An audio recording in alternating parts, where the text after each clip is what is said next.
Hey there, Mr. Redder here. Welcome back to another episode of Reddit Podcast Stories, where today, my Karen coworker demands to know my husband's salary. My husband and I, who are both 33, have been together since we were in college. Over the years, he's had quite the career. He makes like 10 times what I do, and I make a good salary myself. As we've grown wealthier, I've learned that people become nosier. Friends, acquaintances, relatives, you name it. In the beginning, I would entertain the nosy questions, but since I turned 30, I've adopted a take no crap attitude.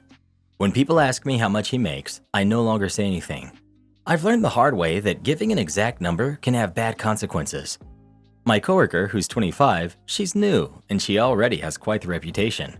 She's very chatty, catty, gossipy, you get the gist. You can just tell that she craves wealth and status. She wears a bunch of flashy designer items and is always asking the ladies around the office which of the men are single. Last Friday, our office hosted an afternoon happy hour. She approached me and asked how me and my husband's recent vacation to Europe went. I told her it went well and briefly summarized what we did. Then the conversation went something like this. Her: "So, what does your husband do?" Me: "He works in finance." "Oh, wow. He must make a ton then to be taking you on all these lavish vacations. I hope you don't mind me asking, but how much does he make in a year?" Me: "Yes, we're very lucky that he makes a good salary." I give her a polite smile. Her: "Oh, come on. I won't tell anyone. How much does he rake in a year? Millions?" Me: awkward chuckle. "I'd rather not say, but it is up there." Her: "What? He doesn't allow you to give an exact number or something?" Me, visibly annoyed. "No, I just prefer not to say." She laughs in my face. "You'd think the stuck-up one would be the one with the money, not the one without." Me: "You should learn how to take no for an answer and when to quit being a nosy jerk. It's a valuable lesson." Then I smiled at her and just walked away. Later on, I had a few coworkers reach out to me and say that she was crying and left early and that I should apologize for calling her a rude name. I refused. I told my mom, and she said I was too rude to the new girl and that she's too young and might not fully understand salary talk. I think she's old enough. Husband is fully on my side, but said maybe I should fake apologize for the sake of office politics, which is something that I agree with. But still, am I the jerk? I know people like her, the type to find out it's millions and then they start sleazing all over your husband. Not the jerk. Not the jerk. Report her to HR. She kind of low-key tried to get to know his salary so she can hang on him and be his girlfriend. Well, who do you think is the jerk? OP or her coworker? Please let us know. You're probably not the only person she tries to pull this crap on, and HR really needs to get a grip on this. Ex-fiance wants to catch up after he left me at the altar. I'm 28, female. My ex-fiance, Derek, who's 32, disappeared the morning of our wedding 2 years ago, evading all attempts to reach him from myself and his family. It was devastating, absolutely soul-crushing. The event turned into a party to distract from the pain of the unknown. Afterwards, I returned to our apartment and I slept on the bathroom floor in my wedding dress. It was quite the ugly sight, to be honest. His mother ended up coming to the apartment when she informed me tearfully that Derek had run off with an ex of his. They had apparently reconnected a week prior to the wedding and he just couldn't go through with it, opting instead to rekindle his relationship with his ex. His family was horrified. I didn't hear from him until 3 months after he left. He called me, apologized, and then revealed that his ex had been hiding his kid from him that he had just found out about. He wanted to be with them.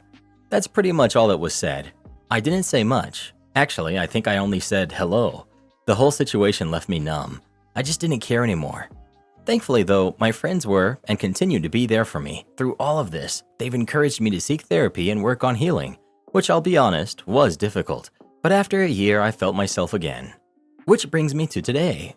After this whole debacle and subsequent self-improvement/rebuilding, I moved to the UK, originally from Australia, for a change in scenery.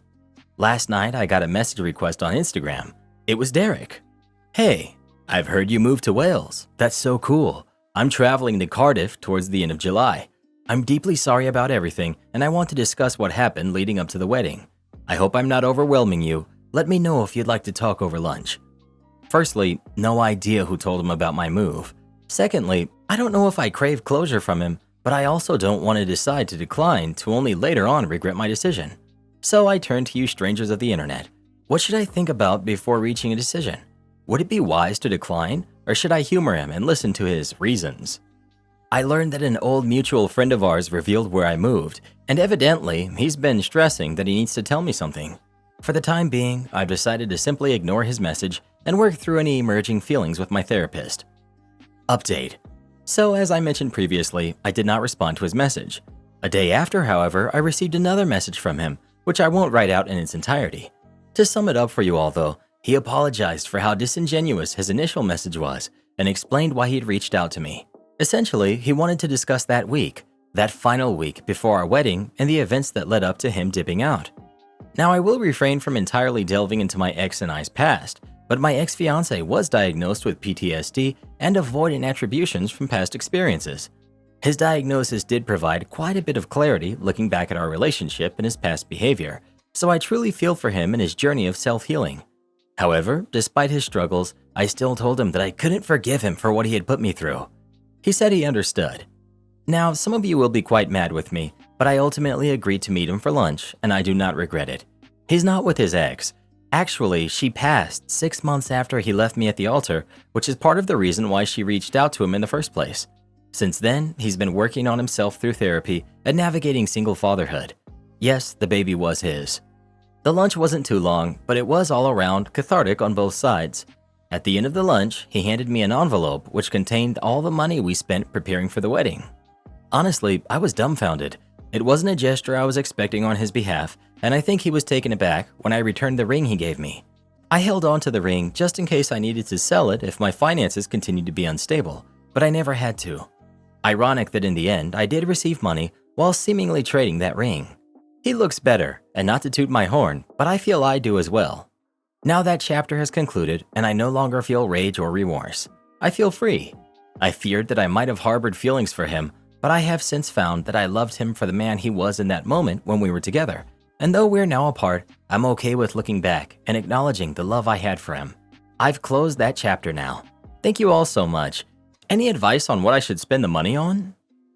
This is a great case where her ex would have garnered a lot more sympathy if he had communicated. All he had to do was say, "I just found out my ex hid a kid from me for years. We need to hold off on getting married until I sort this out." Boom! Relationship hope is kept alive, and you don't completely do over the person you're supposed to marry. Am I the jerk for getting upset with my wife due to her social media usage? My wife, who's 34, and I, who's 32, have been happily married now for 8 years. We have 2 kids who are 6 and 4. Until recently, we've been able to effectively divide our household chores and parenting duties equally. About 6 months ago, my wife's TikTok and Instagram algorithms started showing her content that's primarily been involving the criticism of men, particularly in terms of their contributions to marriages, parenting, and chores. I'm all for constructive decisions about gender roles and stuff like that, but the content I've seen from her account takes it to an extreme, stereotyping us as lazy and neglectful. In the past few weeks, my wife began posting her own content about our personal life, portraying me as a negligent and uncaring husband and father who doesn't pull his weight around the house. I was really hurt when I saw these posts on our account, particularly because she has close friends and family members on both sides who follow her account and are reaching out to me asking if everything's okay in our marriage now that she's posting her own content and not just reposting other videos she finds. Not only was her content way inaccurate, but I feel uncomfortable opening up these elements of my personal life to all of our friends and family, let alone strangers who have found themselves engaging as well. I attempted to discuss this with her. She just shrugged it off and accused me of being insensitive to her struggles and not understanding her need for an outlet to vent. I completely lost my patience in front of the kids. I told her she was being a total keyboard warrior, more interested in getting clout from toxic people online than the reality of our life. I also told her she was being an ungrateful jerk and spreading lies about me and our marriage. As soon as I called her a jerk and seeing her reaction to what I was saying, as well as hearing my daughter started to cry, I regretted it. She looked more sad than angry with what I was saying, and she just sort of shut down and hasn't spoken to me since, outside of very minimal conversations about breakfast or plans for the kids. I feel like I have a right to be upset about what she's saying on social media, but I think I took it way too far. I really don't know how to approach the rest of the discussion we obviously need to have. Update. I'm pretty sure my marriage is over. I don't know. I set her down to talk to her about it again, this time away from the kids and a lot more confident that I was going to keep my cool. I prefaced the conversation by saying I didn't want this to be an argument. I just wanted to get to the bottom of this behavior and wanted to explain how it was affecting me and how other people view me. Pretty much the moment I began talking, she shut me down. And I don't know if what she did is gaslighting or if she's having some sort of mental break, or maybe a wizard came and magically hypnotized me for the past several months, and I'm just now coming out of it. Basically, she said that everything she's saying on social media is true and that I have no right to police what she does or says online. I decided my best course of action would be to try to challenge her on the everything I'm saying is true part by breaking down the chores for her and showing the division of labor. This is how she responded to all of it. Me taking the kids to and from school. Wow, you sit in a car for an hour. Great job, Dad. Me cooking dinner. Cooking is your favorite thing to do, so it's not really work. Me doing dishes afterwards. Oh, you clean up after yourself? Do you want a cookie? Me doing the lawn duties. So, you spend an hour away from the kids every weekend. Next. Me doing laundry. This is also the bare minimum. It was at this point that I noticed how everything I'm doing is the bare minimum and expected of me, while she expects to be treated like a hero and a martyr for doing her chores. I found this to be highly transactional and adversarial for really no reason. I asked her why she was only bringing this up now instead of communicating with me, and she didn't have a real answer. Something to the effect of, "It's not my job to teach you things you should already know," which I'm paraphrasing, but the discussion really got me heated at this point. The discussion had spiraled completely out of control, and she started to pound on the table, and at one point, she threw her mug into the sink so hard that it broke. Things had gotten completely unproductive, so I went to go wake the kids up from their nap and take them to a friend's house for the day for things to calm down. When I walked out into the hallway, she came around the corner screaming that I guess because I was taking the kids out for the day, that I'm weaponizing them and manipulating the situation to make her seem crazy. I don't even remember the small details of what happened next. I just got them in the car and we left. I went to my friend's house, who already knew everything that was going on. I just stayed there for a bit while the kids played with his dog in the backyard. I'm just done now. Barring a serious neurological disease causing the issue, there's no conversation that I can have with her that will allow me to get past all of this. My friend agrees with me. My marriage is over. I'm calling a lawyer tomorrow, and I'm going to go as low contact as I possibly can to get this all over with and move on with my life. That's all I can do now.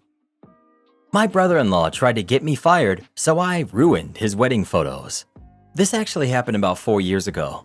At the time, I was married to my now ex-wife.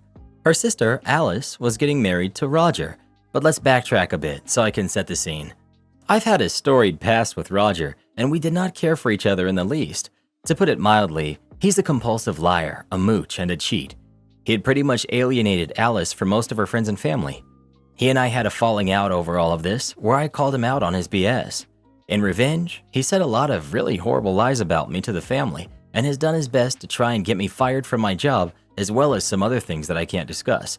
He's just evil. As a result, we had to pay a lawyer to send him a cease and desist letter, and we went no contact with either of them. I wouldn't even be in the same building with him for any reason, including birthdays, Christmas, etc. After a few years, I was still no contact with either of them. My wife would talk to her sister occasionally, which didn't really bother me, but I came under a lot of pressure from my in-laws to normalize things somewhat. You know, for the good of the family. Now, I got along great with my in-laws, and it was really important to them, so I gave it a shot. I would basically be at an event with them, but wouldn't socialize or engage with either of them. A few months later, they announced their engagement and began planning the wedding. My wife was to be the maid of honor, and our kids, who are 6 and 4, would be flower girl and ring bearer. Now, I was absolutely not in the wedding party. This you must understand, and I was perfectly okay with that.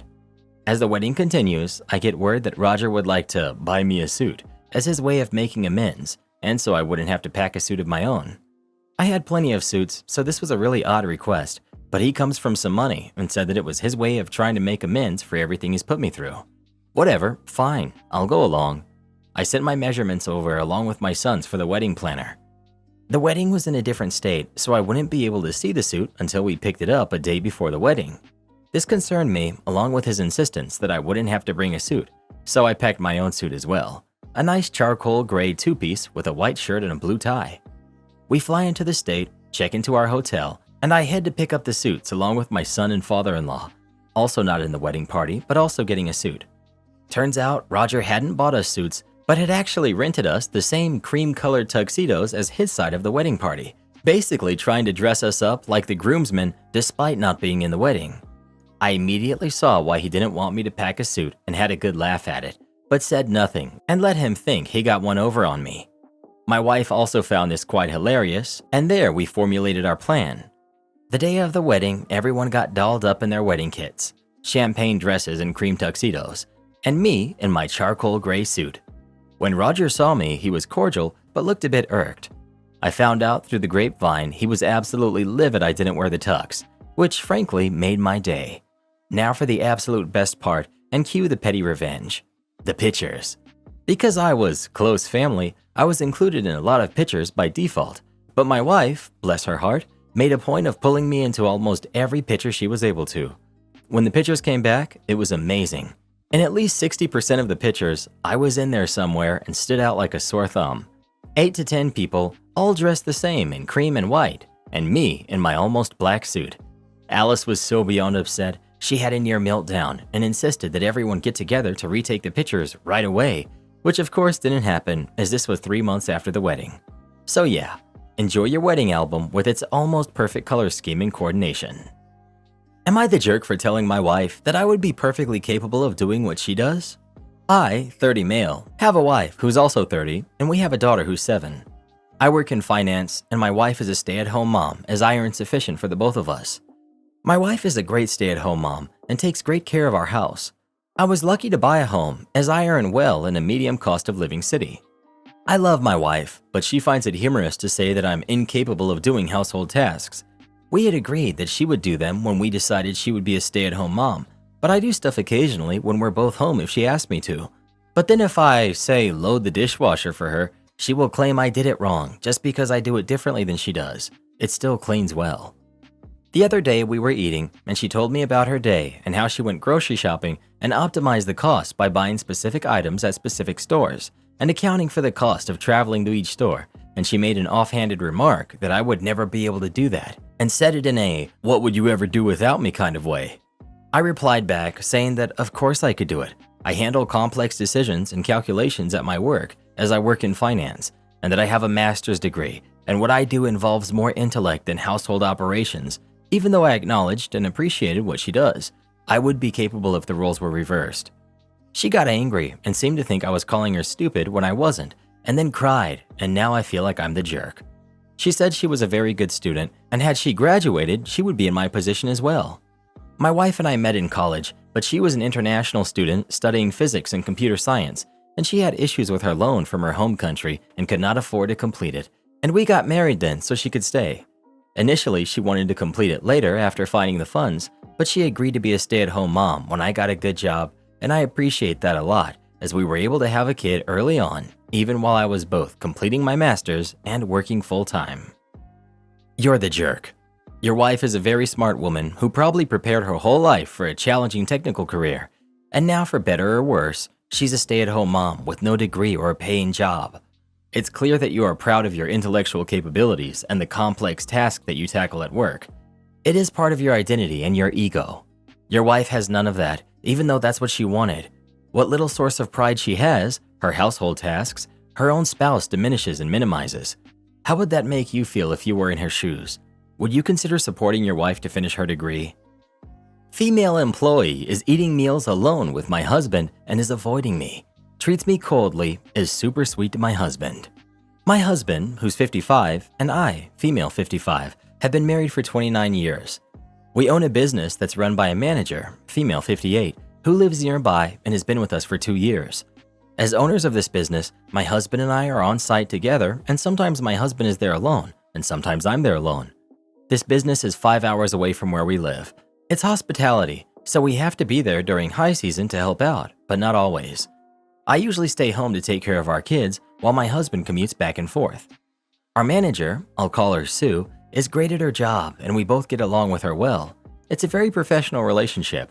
Sue is single. My husband and I usually make our own meals and eat on site in the employee kitchen. It's the only kitchen on site. A lot of times our manager is there when I'm cooking food and I invite her to eat with us as I make plenty. For the past year, she's been happy to do this. It also gives us a chance to talk to her about the business. Then we get a lot of work done over dinner. This happens maybe 3 to 4 times a month. Also, this past year, we've gotten to know her really well, and she loves food and is not picky with food. Whenever we go out to eat and have leftovers, we offer her the food, and she enjoys getting food from us anytime. Lately, I've noticed a difference in Sue. She seems cold to me, but not my husband.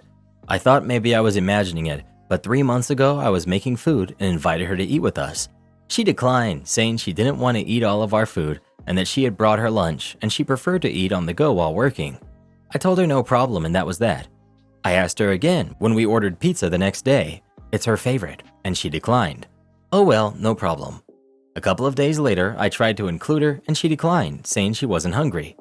A month ago, my husband was working a week-long stint alone. He calls me and says that he and Sue ate takeout barbecue for lunch together. Okay. Then a couple of days later, he sends me a picture of a plate of food and a yummy dessert that she cooked and brought him from home. Also, he cooked stuffed pepper I left him and made one for her. She ate it. And now a week later, she brings cake for my husband's birthday. I asked her if she would like a burger with us. She says no. I worked alone a week with her and invited her to enjoy some barbecue. She declined. All week she declined. I confronted her and asked why she feels comfortable eating with my husband only and not me. She claims nothing's wrong, but won't look me in the eyes. Now she's cold and avoids me. It just feels weird. Help. You need to bring this up with your husband. He has to carefully build up professional boundaries and stop sharing meals with Sue. But you don't need to confront her about it anymore. Sue is not doing anything wrong at the moment. Declining to share food with you is her right, even if she later on shares food with your husband. Just your husband has to set the precedent where he doesn't share meals with her anymore. Smug Karen takes my car keys because I can't possibly be the owner. Earns herself a ride in the back seat of one of our county's finest. This is just a throwaway because I don't care to stick around for long. But this incident was so stupid that I can't really help but share the story since my friends keep telling me to. What I find most weird about this is that my car wasn't anything super special. It was just a yellow '09 V6 Chevy Camaro with black stripes. When I bought it, it was super cheap because the passenger side door had been smashed in somehow and there was already 130,000 miles on the odometer. But the title was still good somehow. No idea why, nor do I really care. It was sold to me via a proxy. All I know was the car looked like a good deal, so I bought it. A friend of mine who works in auto body fixed it for me. He said that the most damage was done to the door itself, and I just needed a new door, and after he made a few tweaks to make sure everything was straight. Together, we managed to find a door at a salvage yard that was the same color. A little work, and the car looked almost new, and it became my fun ride to commute to work or drive around when I didn't feel like using my other car. I didn't do any modifications to it. I'm not one of those guys that's into speed or crazy mods. I liked the car because it looked cool and the gas mileage wasn't so bad with the V6. In fact, I wanted a V6 Camaro because I heard that they're usually in better condition than the ones with a V8 because people drive the V6 more for looks than power and don't gas it as much. I drove that Camaro for a year before running into a random Karen at a supermarket last year in September. Those places tend to draw Karens in regularly, especially in the state that I live in. I've seen many Karens, but was lucky to hardly ever be noticed by them. I was shopping for some stuff to make dinner and was about to head home when I found the Karen with her son all over my car after exiting the store. I'm guessing the kid was around 4 years old, and his mother was taking pictures of him sitting on my hood while the kid kept smiling and gleefully saying, "Bumblebee." Yes, I understand the reference and I've heard it all before. I don't like people messing with my property, and I told the kid to get off. The Karen took one look at me and told me to mind my own business. Now I'm 29 male, but I have a bit of a baby face, and my casual clothing made me look like a teenager. So I guess to her, I couldn't have been someone who would have anything to do with such a nice car. That's actually a pretty common car. I told the Karen to get off my Camaro, and she bluntly told me that there was no way it was my car because I'm too young. I pulled out my keys and hit the alarm button on the remote. That made the alarm start blaring for a second, and her kid jumped off while screaming and crying because I'd frightened him. But rather than pay attention to her crying kid, the Karen came running at me full speed and managed to shove me hard enough that I fell over. The next part is a bit hazy. I got a bump on the head, and that crazy Karen just started screaming at me. She stepped on my arm and pulled the keys from my hand before I really had a chance to react. Though she didn't really hurt me much. She was not very big, only around 5'2" or so, and a twig, while I'm over 6 feet and 170 pounds. When I got to my feet, she was comforting her crying kid and telling him that I was a mean person. I told her to return my keys, but she got hissy and said that there was no way the Camaro was mine. I again stated it was, and I would only give her one more chance to return my keys. She didn't. Instead, she handed them to her kid, who proceeded to start playing with the buttons on the remote and unlock the doors. I had enough and got my phone out to call the police. When the Karen saw I was on the phone, she started screaming and charging at me again. Though this time I easily dodged her, and she nearly fell on the asphalt and screamed that I had attacked her. I never even touched her and said as much out loud. The 911 operator was listening to everything that was going on, and I quickly told her where we were while this insane woman was still screaming at me, and 2 cop cars had shown up before long. At this point, the Karen had locked herself in my car with her son and started the engine to run the AC. I explained everything to the police, and they knocked on the window of my Camaro to get the Karen to open it and give them her side of the story. She claimed the car to be hers and that I was just some stupid, broke teenager that had tried to take it, then bragged that she had taken me down. The officer asked if that meant she had shoved me over, to which she bluntly said yes. I told the police to look in my glove compartment. In there was my insurance card and a copy of my registration, and they could compare the name on my license. When the Karen heard that, she got out of the car and finally admitted that it wasn't hers, but then said there was no way it could be mine, and that she just took the keys from me to find the real owner. That quickly earned her some shiny new bracelets, and she was screaming into the back of a police car. The parking lot had cameras, so it was easy to prove the attack, though I only really got scratches, a bruise on my arm where she had stepped on it, and a small bump on my head. After the Karen was taken back to the station, they found out that she was on something, which explains why she was so nuts. I, of course, pressed charges, though my testimony wasn't really needed since the police had both CCTV from the parking lot and the audio from my phone call. It turned out to be the Karen's 3rd offense, and she got 2 years in prison. Oh, and her kid was taken from her. The whole incident made me rethink owning the Camaro because it had been a magnet for people that bothered me a lot, so I sold it. Basically, I got everything back I had into it anyway, so I broke even. I doubt I'll want to own another sports car again. Edit. I know that the Karen lost her son because of social media. I found out who she was and looked into her social media profile. She had already blogged her woes, calling me a monster because the authorities took her kid over a little misunderstanding. I don't know about the rest of you, but if the authorities took the kid that fast, she was already on their watch list, and I know she was on something because it was mentioned in court. My testimony wasn't needed, but that didn't mean I wasn't there to watch. I took time off work just to go. She gave me a death glare when she was sentenced. Edit 2. Yes, people, there is an '09 Camaro. It was the first year of that generation, and the car that was actually used in the first Michael Bay Transformers movie. Edit 3. Seems I'm more mistaken than I thought. My memory is not that good since I sincerely thought my Camaro was an '09, but it was just actually bought in '09 and was listed as a 2010 since model years are always ahead of actual years. I gave my friend who worked on the car for me a call, and sure enough, he says it was a 2010, and even told me he thought it was weird I figured it was an '09. I'm so confused, but then again, some of the people I know couldn't even remember what year their car was half the time anyway, and I sold the car pretty much right after the Karen incident and tried to forget as much as possible. I feel like a complete idiot, so I'd at least like to thank everyone who called me out on that.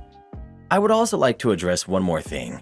Many here are talking about how risky it was that I had a bump on the back of my head when the Karen knocked me over. You're not wrong that I probably should have gotten it looked into, but growing up, I was getting hurt with all the other kids all the time. Bumps on the head happened a lot, and we just powered through it. I guess I figured that day was no different. Those calling this story fake, I really don't blame you. It would sound fake to me if it didn't actually happen to me. It's actually stupid how often Karens make a fuss over other people's stuff, cars being one of them. I didn't even really want to post here, but my friends wouldn't leave me alone about wanting to post on Reddit since it happened. And seeing how many similar stories there are, I find that Karens trying to take other people's cars is entirely too common these days. I mean, before the whole Karen thing became a meme, I didn't hear of any of this crap happening at all, unless it was related to some sort of crime.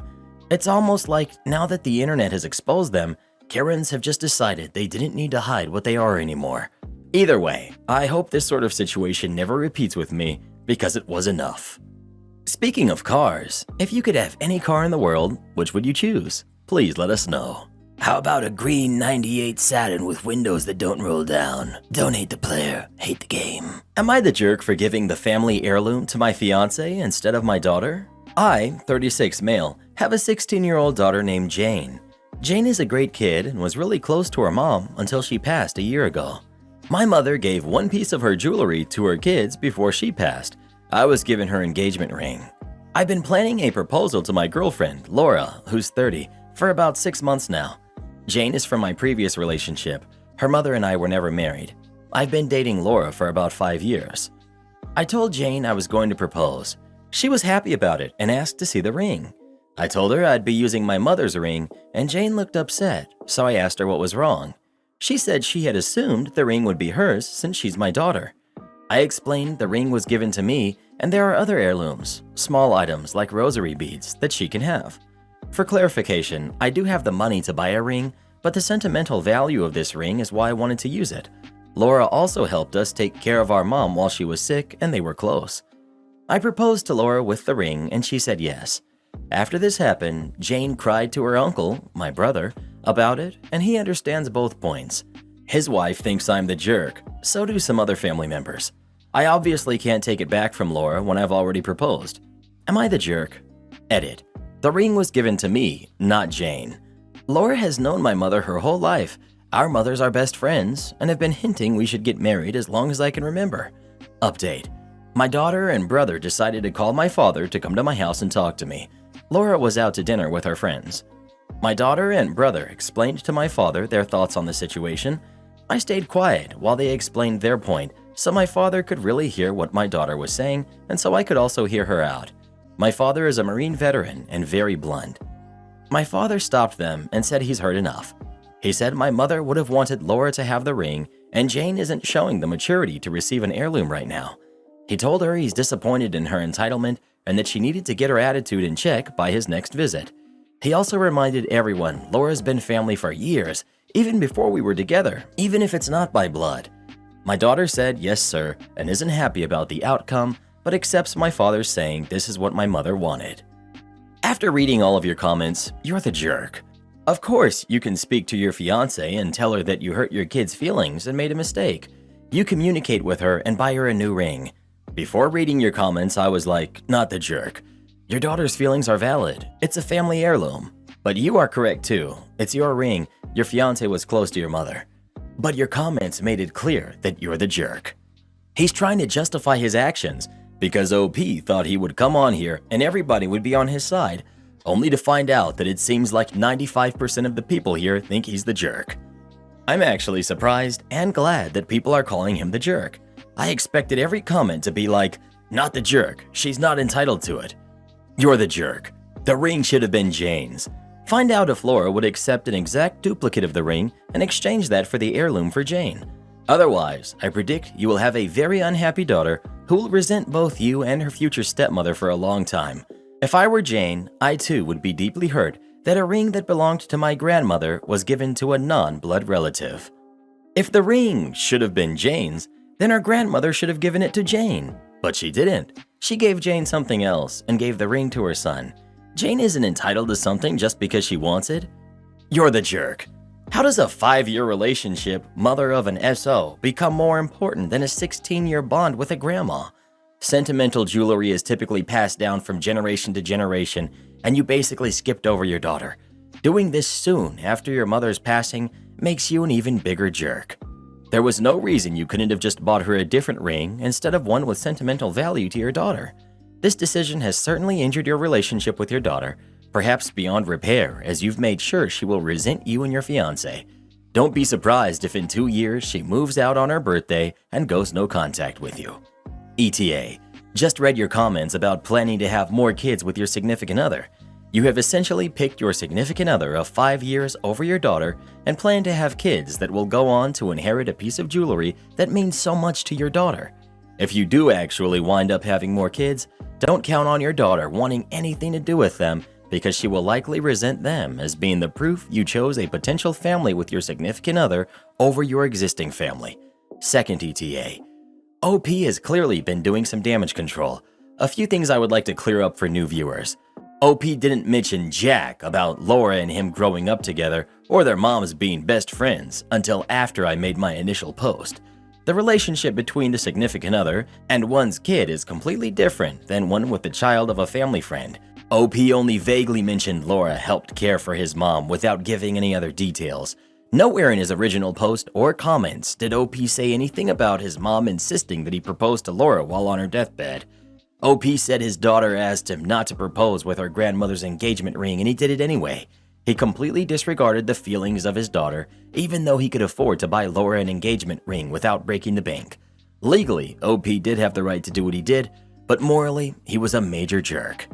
Do this next. Tap here on your screen to come see our new podcast playlist, where you'll find thousands of hours of the best stories you've ever heard. Or tap the one on the right. That episode is specifically just for you, based on other videos you've enjoyed the most.